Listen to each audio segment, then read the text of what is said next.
Pernahkah kalian membayangkan bagaimana rasanya mengorbankan 10 tahun hidup demi keluarga? Namun saat pulang, semua yang kalian perjuangkan lenyap begitu saja? Ini bukan sekadar kisah tentang uang.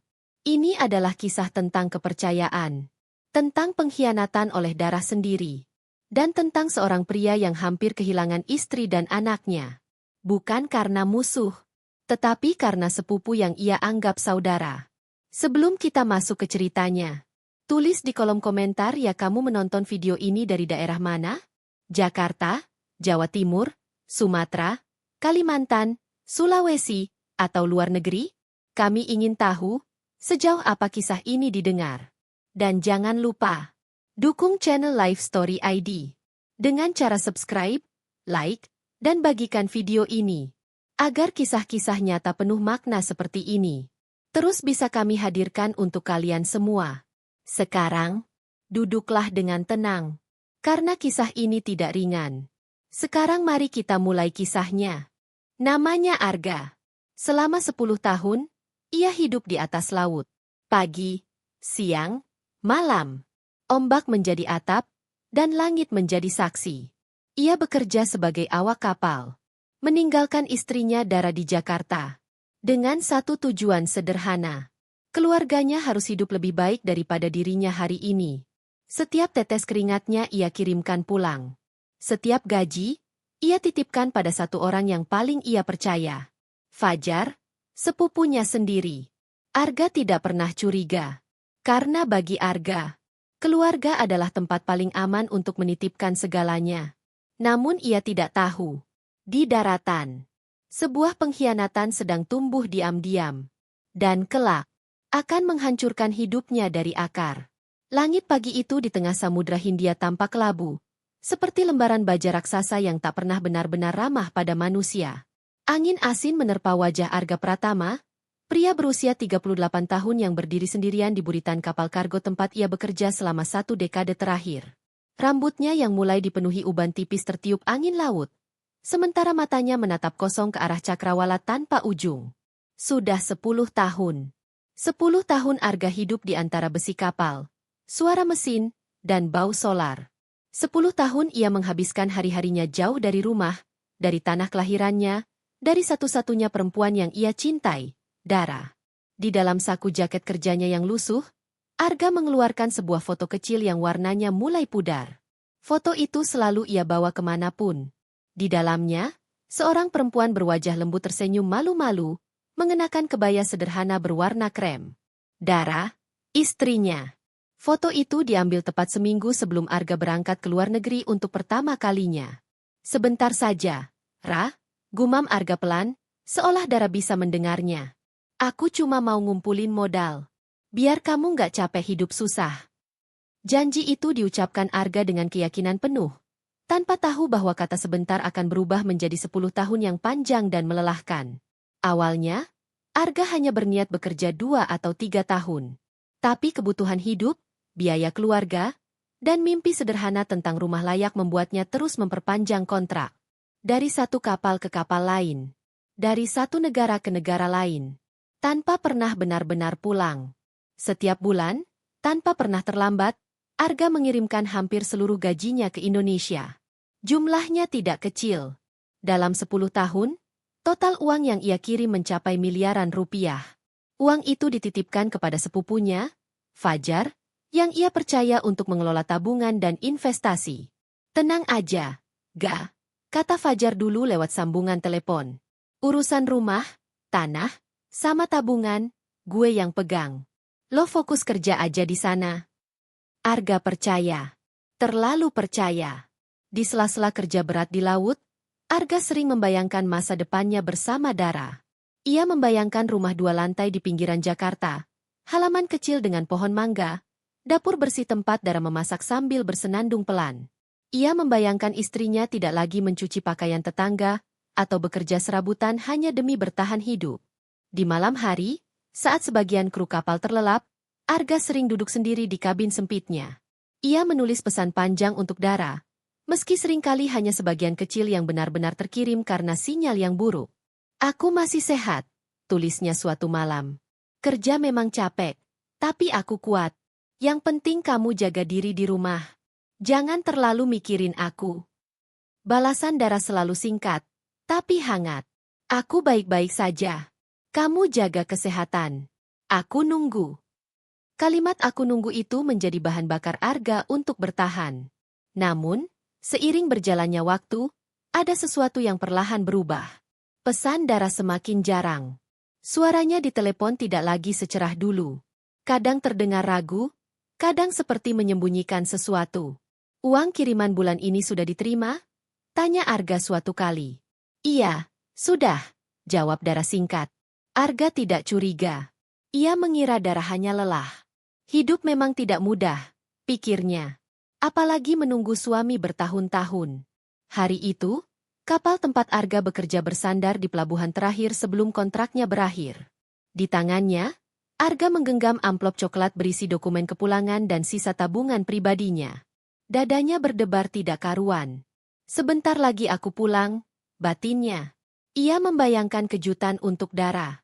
Ia membayangkan ekspresi istrinya saat melihatnya berdiri di depan rumah baru yang sudah disiapkan Fajar.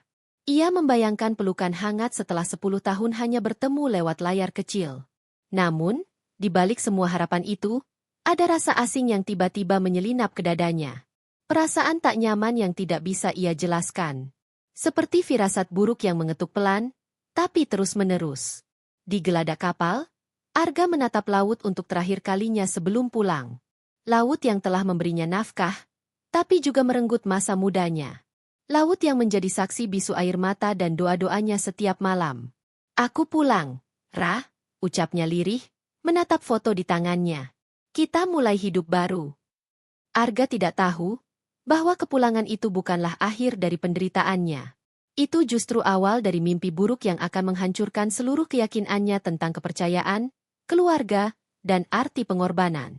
Pesawat yang membawa Arga Pratama mendarat di Bandara Soekarno-Hatta tepat saat hujan turun deras, seolah langit Jakarta sengaja menyambut kepulangannya dengan isak yang tertahan. Dari balik jendela terminal, Arga memandangi landasan pacu yang basah, lampu-lampu berpendar memantul di genangan air.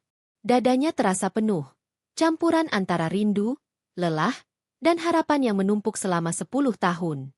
Ia menghirup udara Jakarta dalam-dalam. Bau khas kota besar, aspal basah, asap kendaraan, dan kelembapan langsung menyerbu indranya. Ini rumah. Ini tanah tempat ia bermimpi akan memulai hidup baru bersama Dara. Arga tidak langsung menghubungi istrinya. Ia ingin membuat kejutan. Fajar pernah mengatakan rumah yang mereka beli sudah siap ditempati. Langsung aja ke sana, Ga. Biar Dara kaget. Kata sepupunya itu beberapa bulan lalu.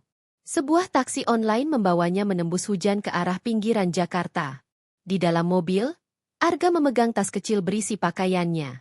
Tangannya sesekali menyentuh saku jaket, memastikan foto Dara masih ada. Sopir taksi beberapa kali melirik ke kaca spion, melihat wajah Arga yang tegang tapi penuh antisipasi. Pulang dari luar negeri, Pak? Tanya sopir itu ramah. Iya, jawab Arga singkat, tersenyum kecil.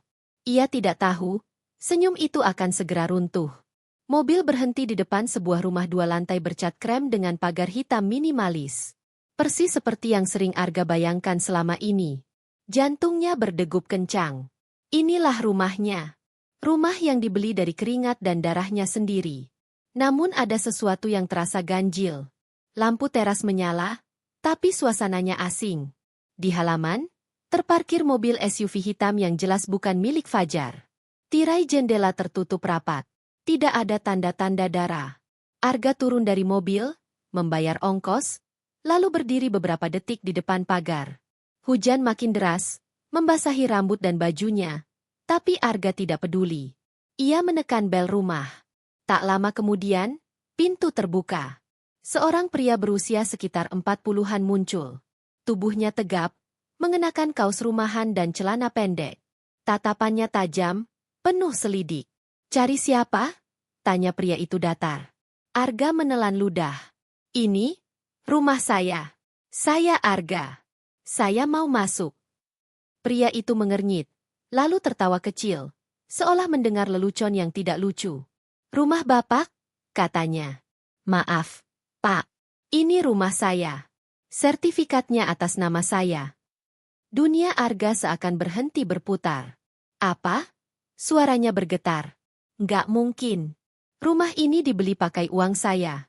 Sepupu saya, Fajar, yang ngurus semuanya. Pria itu menghela napas panjang.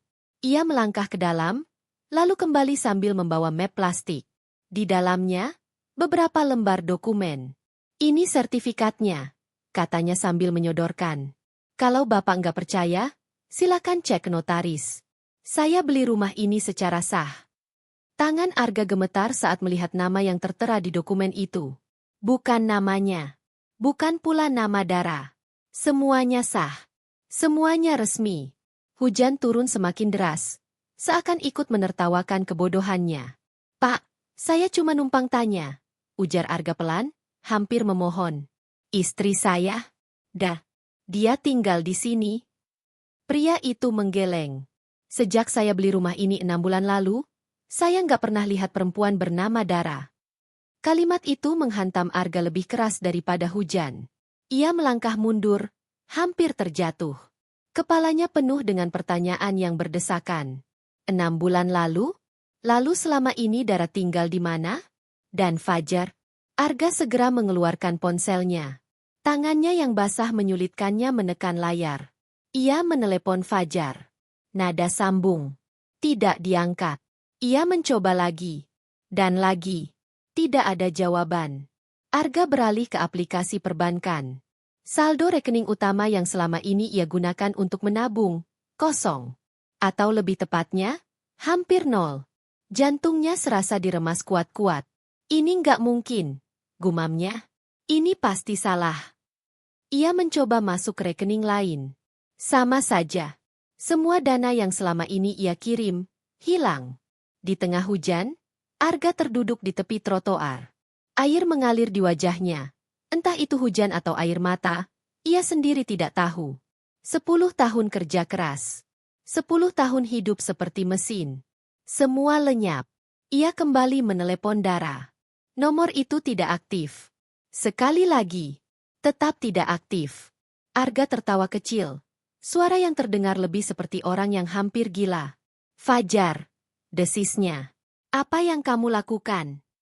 Kenangan masa kecil bersama sepupunya itu tiba-tiba bermunculan. Fajar yang dulu sering tidur di rumahnya. Fajar yang ia anggap saudara sendiri. Orang yang paling ia percaya untuk mengelola uangnya. Kepercayaan itu kini terasa seperti pisau yang ditancapkan perlahan ke punggungnya. Dengan tubuh lemas, Arga bangkit dan berjalan tanpa tujuan jelas. Hujan masih mengguyur, membasahi kota dan hatinya. Ia hanya tahu satu hal. Ia tidak bisa pulang ke rumah yang bukan lagi miliknya. Malam itu, Arga berteduh di bawah kanopi sebuah minimarket yang hampir tutup. Lampu neon putih memantulkan bayangan pria yang tampak jauh lebih tua dari usianya. Ia menatap pantulan dirinya di kaca. Wajah pucat, mata kosong, rambut berantakan. Kemana aku harus pergi? Bisiknya pada diri sendiri. Satu demi satu pertanyaan berputar di kepalanya. Kemana semua uang itu? Apa yang sebenarnya dilakukan Fajar selama ini? Dan yang paling menyakitkan, di mana Dara sekarang? Di tengah hujan dan lampu kota yang buram, Arga tidak menyadari bahwa malam itu menandai runtuhnya seluruh hidup yang ia bangun selama 10 tahun. Dan bahwa pengkhianatan terbesar seringkali datang bukan dari musuh, melainkan dari orang yang kita panggil keluarga. Hujan belum juga berhenti ketika Arga Pratama turun dari angkot tua yang membawanya ke pinggiran Jakarta Timur. Malam sudah larut, tapi kawasan itu tetap hidup dengan caranya sendiri. Lampu-lampu warung remang, suara televisi dari rumah-rumah sempit, dan aroma got yang bercampur tanah basah. Tempat ini terasa sangat akrab, sekaligus menyakitkan. Inilah kampung lama Arga. Tempat ia dibesarkan. Tempat ia dan Dara dulu memulai hidup dengan segala keterbatasan. 10 tahun lalu, ia meninggalkan gang sempit ini dengan satu tekad, tidak akan kembali sebagai orang kalah. Namun kini, ia kembali dengan pakaian basah, dompet hampir kosong, dan hati yang compang-camping. Langkah Arga terhenti di ujung gang. Banyak yang berubah, tapi lebih banyak yang tetap sama. Rumah-rumah berdempetan dengan cat mengelupas. Kabel listrik menggantung semrawut seperti jaring laba-laba. Genangan air hujan bercampur lumpur membuat setiap langkah terasa berat. Beberapa orang menoleh heran melihat Arga. Wajahnya asing, tapi ada sesuatu yang terasa familiar. Hingga seorang pria tua keluar dari warung kopi kecil di sudut gang. Arga! Suara itu membuat Arga menoleh cepat. Pak Hadi. Pria tua itu tersenyum tipis. Rambutnya kini memutih hampir seluruhnya. Punggungnya sedikit membungkuk. Pak Hadi, tetangga lama yang dulu sering membantu Arga dan Dara ketika hidup mereka masih pas-pasan. Ya Allah, benar kamu, Ga, kata Pak Hadi pelan. Kamu pulang. Arga mengangguk, tapi senyum tak mampu ia paksakan. Dadanya terasa sesak. Pak, Dara di mana? Tanyanya tanpa basa-basi. Senyum Pak Hadi memudar seketika. Pria tua itu terdiam cukup lama, seolah sedang menimbang kata-kata yang terlalu berat untuk diucapkan. Tatapannya jatuh ke tanah basah di depan mereka. Kamu, belum tahu ya? Ucapnya akhirnya. Jantung Arga berdegup tak karuan. Tahu apa, Pak? Pak Hadi menghela napas panjang. Dara, sudah lama nggak tinggal di kontrakan. Apa maksud Bapak? Suara Arga mulai bergetar. Dia diusir. Ga. Kata itu menghantam keras, membuat Arga terhuyung sejenak. Diusir? Iya, lanjut Pak Hadi lirih. Kontrakan nunggak berbulan-bulan. Katanya uang kiriman dari kamu nggak pernah sampai utuh. Pemilik kontrakan nggak mau dengar alasan. Dara diusir begitu saja. Dunia Arga serasa runtuh perlahan. Terus, sekarang dia di mana? Pak Hadi menatap Arga dengan sorot mata penuh iba. Itu yang paling berat. Ga. Hening. Habis diusir, Dara sempat numpang sana-sini. Tapi lama-lama orang juga nggak sanggup.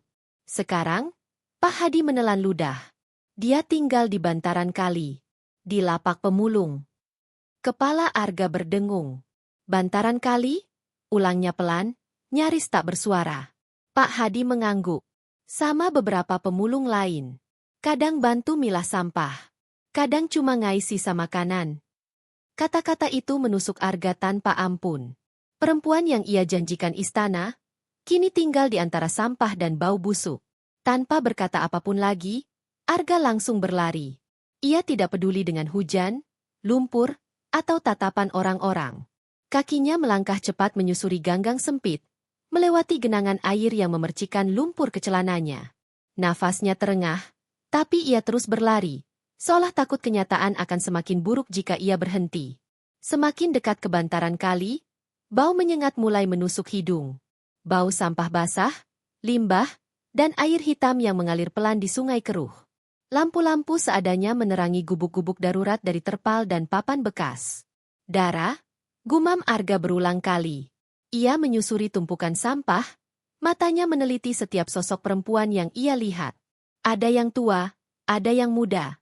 Semua tampak lelah, kusam, dan putus asa. Dadanya terasa seperti diremas setiap kali ia menyadari bahwa salah satu dari mereka bisa saja istrinya. Hingga akhirnya, di bawah cahaya lampu bohlam kuning yang berkedip lemah, Arga melihat sosok itu. Seorang perempuan kurus sedang membungkuk, mengais sisa makanan dari kantong plastik hitam. Rambutnya kusut, pakaiannya lusuh dan kebesaran. Tubuhnya tampak jauh lebih kecil dari yang Arga ingat. Langkah Arga terhenti. Jantungnya serasa berhenti berdetak. Dara. Suaranya keluar parau, hampir tak terdengar. Perempuan itu menoleh pelan. Wajahnya pucat, matanya cekung, dan garis-garis kelelahan jelas tergambar di sana. Butuh beberapa detik sebelum ia benar-benar mengenali sosok di depannya. Matanya membesar. Tangannya gemetar. Arga. Sekejap kemudian, kantong plastik itu jatuh dari tangannya. Dara mundur satu langkah, wajahnya dipenuhi ketakutan, seolah melihat hantu. Kamu pulang? Suaranya bergetar. Arga tidak mampu menjawab. Lututnya melemas. Dadanya sesak oleh rasa bersalah, sedih, dan amarah yang bercampur jadi satu. Inilah akibat dari kepercayaannya. Inilah harga dari 10 tahun pengorbanannya. Di tengah bau sampah dan gemericik air kali yang kotor, Arga berdiri mematung, menatap perempuan yang seharusnya ia lindungi. Dan saat itulah ia sadar. Luka yang paling dalam bukanlah kehilangan harta, melainkan melihat orang yang kita cintai hancur karena kita tak ada di sisinya. Hujan turun semakin deras, menetes dari ujung terpal robek dan jatuh tepat di tanah berlumpur di sekitar lapak pemulung itu. Bau busuk sampah basah bercampur dengan udara dingin malam, menciptakan suasana yang menusuk sampai ke tulang. Arga Pratama masih berdiri terpaku, menatap sosok perempuan di hadapannya. Perempuan yang selama 10 tahun hanya hidup dalam ingatan dan doa-doanya. Perempuan itu tampak jauh berbeda dari yang ia simpan dalam foto kecil di sakunya. Tubuhnya kurus, tulang bahunya menonjol jelas di balik pakaian lusuh yang kebesaran. Wajahnya pucat, pipinya cekung, matanya sayu seperti kehilangan cahaya. Rambutnya kusut, diikat asal-asalan dengan karet yang hampir putus. Bukan ini gambaran istri yang ia impikan untuk dijemput pulang. Arga melangkah satu langkah mendekat. Namun reaksi Dara membuatnya terhenti. Perempuan itu mundur cepat. Hampir tersandung tumpukan sampah di belakangnya. Tangannya terangkat refleks, seolah bersiap melindungi wajahnya dari tamparan yang tak pernah datang. "Jangan!" Suara Dara gemetar, nyaris tak terdengar di tengah hujan. Aku bisa jelasin." Kata-kata itu menghantam Arga lebih keras daripada kenyataan di sekeliling mereka. Ia tidak marah. Ia justru hancur. "Dara?" Arga berbisik. Suaranya parau. "Kenapa kamu takut sama aku?" Dara menelan ludah. Air hujan bercampur air mata mengalir di pipinya. "Aku pikir, kamu pulang buat marah. Fajar bilang, kamu benci aku. Nama itu." Arga mengepalkan tangannya. Dadanya terasa panas, tapi bukan amarah yang ingin meledak, melainkan rasa bersalah yang menyesakan. "Apa yang dia bilang ke kamu?" Tanya Arga pelan, berusaha menahan getaran di suaranya. Dara terdiam. Ia menunduk, matanya menatap tanah. Beberapa detik berlalu sebelum akhirnya ia berbicara, seolah setiap kata harus ia tarik dari dasar luka yang paling dalam. Dia bilang, "Kamu sudah menikah lagi di sana," ucap Dara lirih. "Katanya kamu capek sama aku. Katanya uang yang kamu kirim makin sedikit karena kamu punya keluarga baru." Arga menggeleng keras. "Itu bohong." "Aku tahu sekarang," jawab Dara cepat, tapi senyum pahit muncul di wajahnya. "Tapi waktu itu, aku percaya. Karena setiap bulan, uang memang makin sedikit. Kadang gak ada sama sekali." Arga menutup matanya. Ia teringat saldo rekening kosong, panggilan tak terjawab, dan wajah pria asing di depan rumah impiannya. "Fajar ambil hampir semuanya," lanjut Dara. "Dia cuma ngasih secukupnya. Itu pun gak tiap bulan. Waktu aku tanya, dia marah. Dia bilang aku perempuan gak tahu diri, cuma tahu minta." Napas Arga tercekat. "Kenapa kamu gak bilang ke aku?" Dara tertawa kecil, tawa tanpa bahagia. "Aku coba. Berkali-kali. Tapi tiap kali aku mau hubungi kamu, Fajar selalu bilang sinyal kamu susah. Atau dia bilang kamu lagi sakit. Atau dia bilang kamu gak mau diganggu." Dara menatap Arga, matanya merah dan basah. "Aku pikir, mungkin kamu benar-benar sudah gak peduli." Kata-kata itu seperti pisau yang mengoyak dada Arga. Ia ingin berteriak. Ia ingin memukul sesuatu. Tapi yang keluar hanyalah napas berat penuh penyesalan. "Maaf," ucapnya akhirnya. Satu kata sederhana yang terasa terlalu kecil untuk semua luka ini. "Ini salah aku. Aku terlalu percaya sama dia. Aku ninggalin kamu terlalu lama." Dara menggeleng pelan. "Aku juga salah. Aku harusnya lebih keras nyari kamu." Keduanya terdiam, dikelilingi suara hujan dan gemericik air kali yang hitam. Dua manusia yang sama-sama terluka, berdiri di titik paling rendah hidup mereka. Tiba-tiba, tubuh Dara goyah. Ia terlalu lama berdiri, terlalu lelah menahan semuanya sendirian. Arga refleks menangkap lengannya. Sentuhan itu membuat Dara tersentak. Namun kali ini, ia tidak mundur. Tangis yang selama ini ia tahan akhirnya pecah. "Maafkan aku," isaknya, tubuhnya gemetar. "Aku capek. Gak. Aku capek nunggu." Dinding terakhir di hati Arga runtuh. Ia menarik Dara ke dalam pelukannya. Pelukan pertama setelah 10 tahun. Tubuh Dara terasa ringan, terlalu ringan, seolah Arga sedang memeluk bayangan.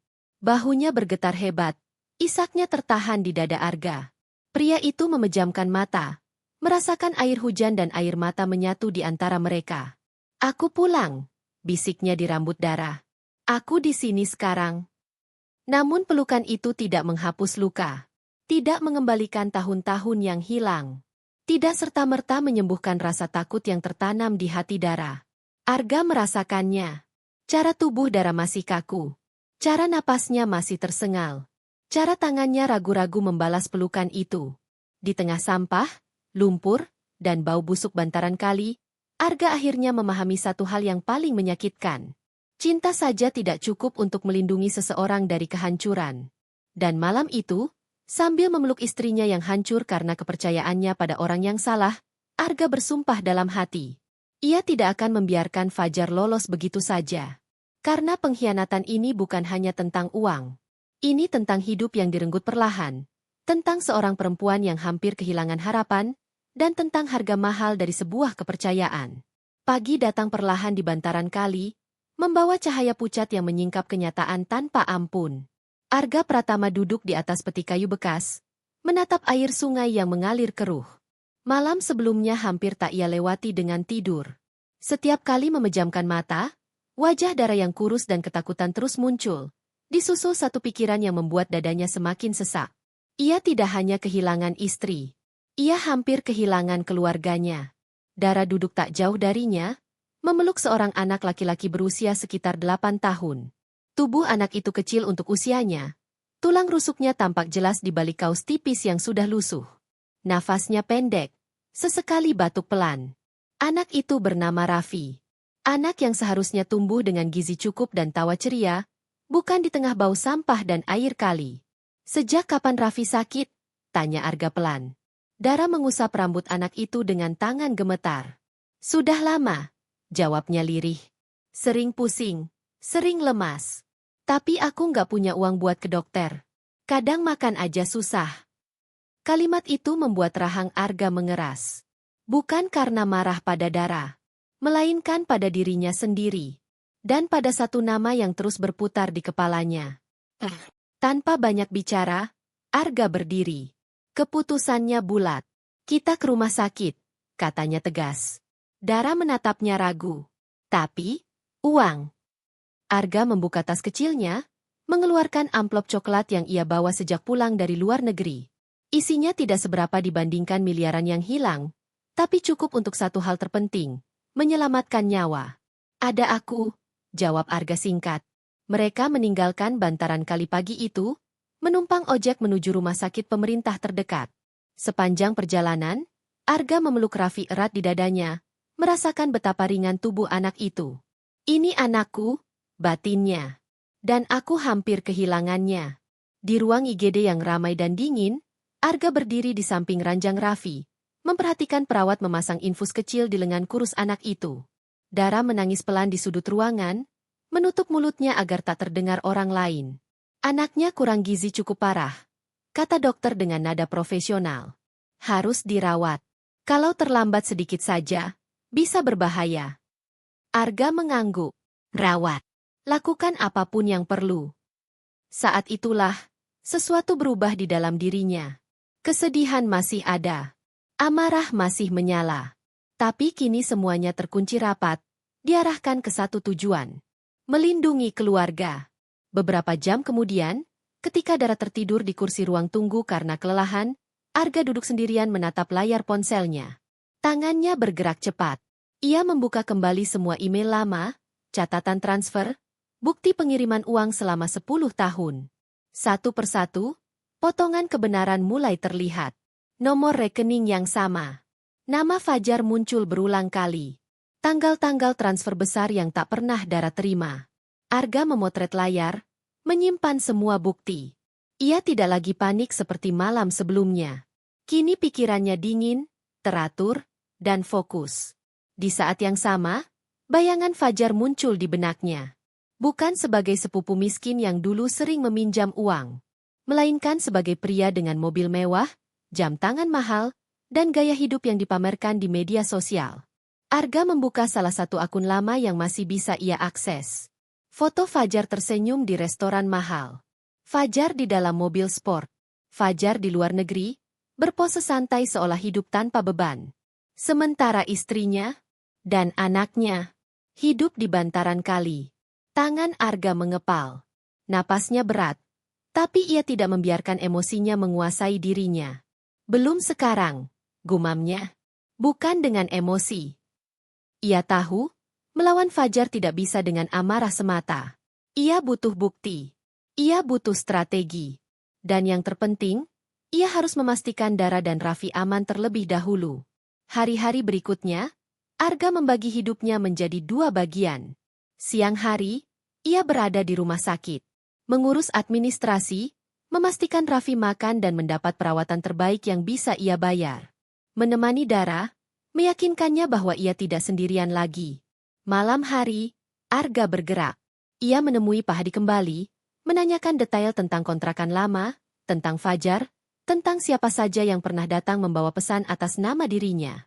Ia menghubungi mantan rekan kerja lama di Jakarta, mencari bantuan hukum sederhana. Ia tidak butuh pengacara mahal, ia butuh arahan. Kalau uang itu atas nama kamu dan ditransfer rutin, itu bisa dilacak, kata seorang teman lama. Asal kamu punya bukti. Arga tersenyum tipis. Bukti itu ada. Setiap malam, saat Dara dan Raffi tertidur, Arga duduk di lorong rumah sakit, menatap lampu putih yang dingin.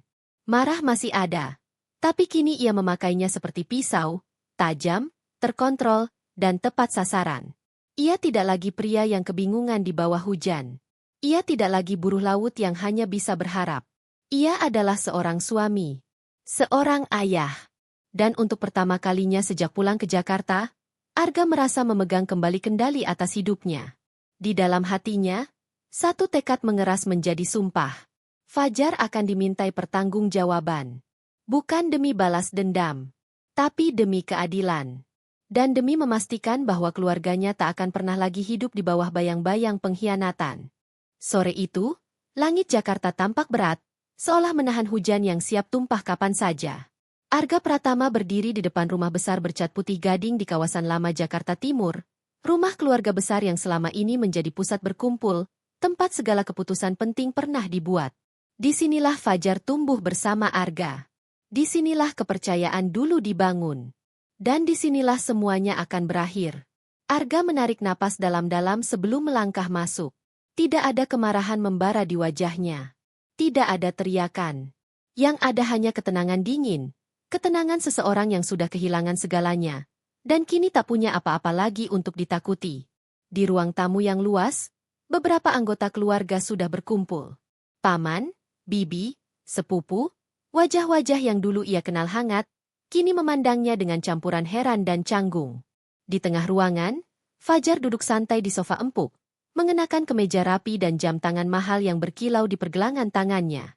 Ia tersenyum begitu melihat Arga. Wah, akhirnya pulang juga, Gah? Katanya ringan, seolah 10 tahun pengkhianatan tak pernah terjadi. Kamu kemana aja? Susah banget dihubungi. Beberapa anggota keluarga ikut tersenyum kecil, mengira ini hanya pertemuan biasa. Arga tidak membalas senyum itu. Ia melangkah ke tengah ruangan dan berdiri tegak. Suaranya tenang, tapi jelas. Aku kesini bukan buat nostalgia, katanya. Aku kesini buat minta penjelasan. Suasana berubah. Fajar mengangkat alis, pura-pura bingung. Penjelasan apa? Arga mengeluarkan ponselnya. Ia menatap Fajar lurus-lurus.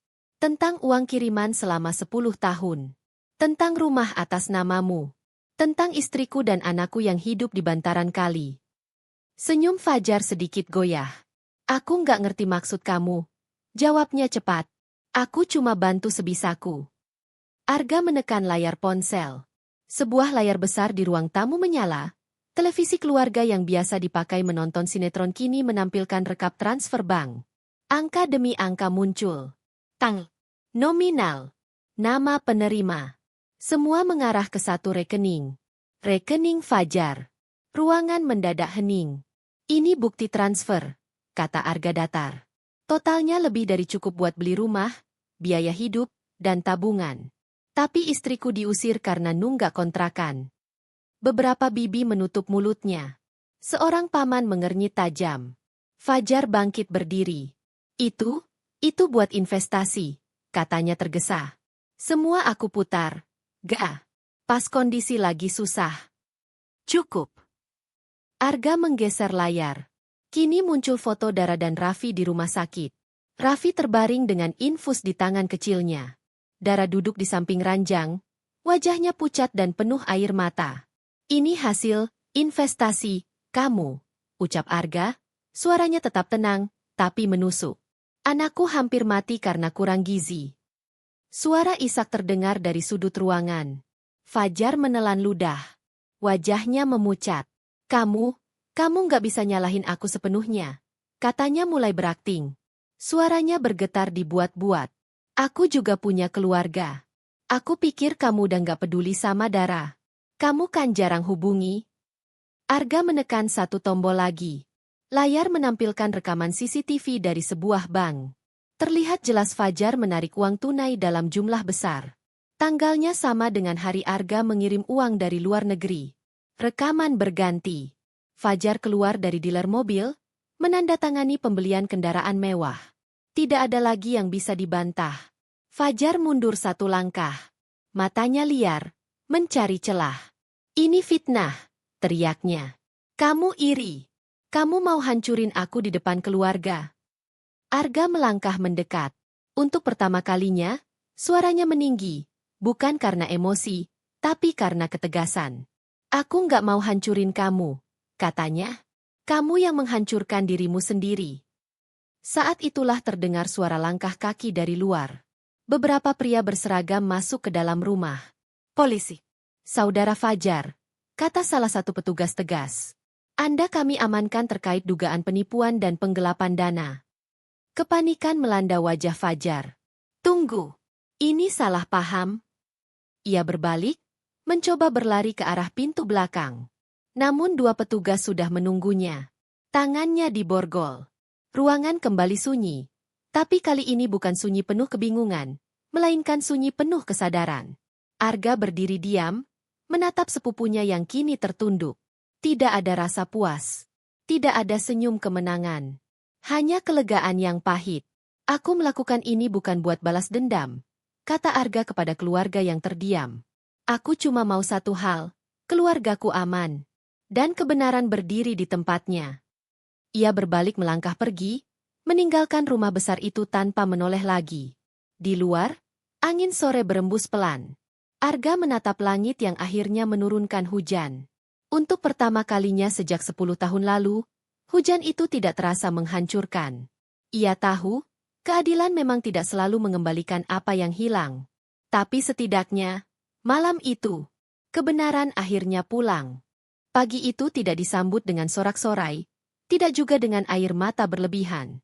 Semuanya terasa sunyi, namun justru disitulah Arga merasakan kelegaan yang selama 10 tahun tak pernah ia kenal.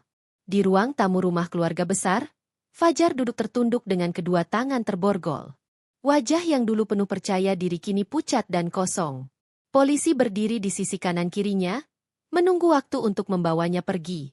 Tak ada teriakan. Tak ada makian. Hanya keheningan yang berat. Ketika Fajar digiring keluar, beberapa anggota keluarga besar berdiri mematung. Bibi yang dulu memuji kecerdikan Fajar kini menutup mulutnya dengan tangan gemetar. Paman yang pernah membela Fajar mati-matian menunduk, seolah lantai lebih layak ditatap daripada kenyataan yang menghantam mereka. Selama ini, mereka memilih percaya pada sosok yang rapi, mapan, dan pandai bicara, dan menutup mata pada Dara yang menangis, serta Arga yang tak pernah bisa membela diri dari kejauhan. Kami salah, ucap salah satu dari mereka, lirih. Arga mendengarnya. Ia mengangguk pelan, tanpa senyum, tanpa amarah. Permintaan maaf memang datang, tapi waktu telah mengikis maknanya. Yang terpenting kini bukan lagi pengakuan, melainkan masa depan. Aset keluarga yang selama ini berada di bawah kendali Fajar mulai diamankan. Rekening diblokir. Properti disita sementara. Semua dilakukan sesuai hukum, tanpa drama, tanpa dendam pribadi. Arga berdiri menyaksikan proses itu dengan perasaan campur aduk. Bukan puas, melainkan selesai. Lingkaran kebohongan yang mengikat hidupnya selama 1 dekade akhirnya terputus.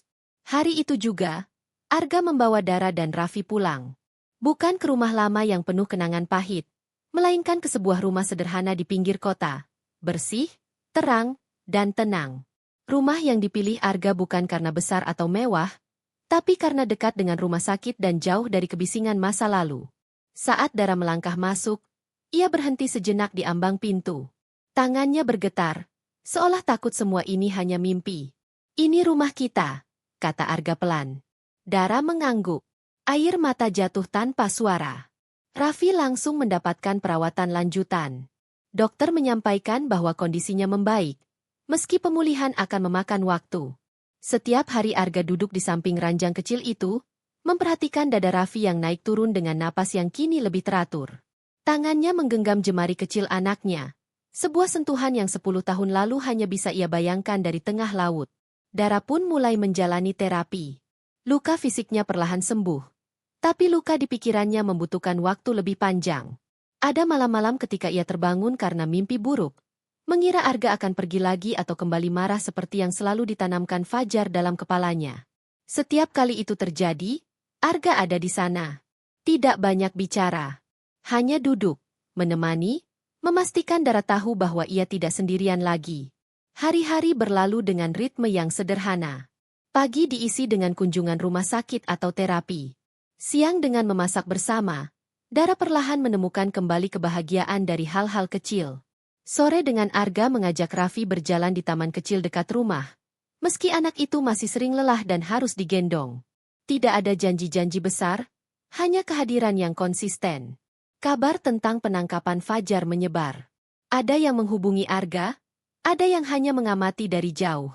Arga memilih tidak menanggapi banyak hal. Ia belajar bahwa tidak semua hal perlu dijelaskan, dan tidak semua kebenaran perlu diumumkan. Yang terpenting adalah apa yang terjadi di dalam rumah itu, di antara dirinya, Dara, dan Raffi. Suatu sore, ketika matahari condong ke barat, Arga berdiri di teras rumah. Ia memandang langit yang perlahan berubah warna. Dara duduk di dalam, membantu Raffi menyusun balok kayu kecil. Tawa kecil anak itu terdengar, ringan, jujur, dan penuh harapan. Arga menarik napas panjang. Ia tahu hidup tidak tiba-tiba menjadi sempurna. Trauma tidak menghilang begitu saja. Masa depan tetap menyimpan ketidakpastian. Tapi untuk pertama kalinya, ia tidak lagi melarikan diri dari rasa takut. Ia berdiri di tempatnya, sebagai suami, sebagai ayah, sebagai pelindung.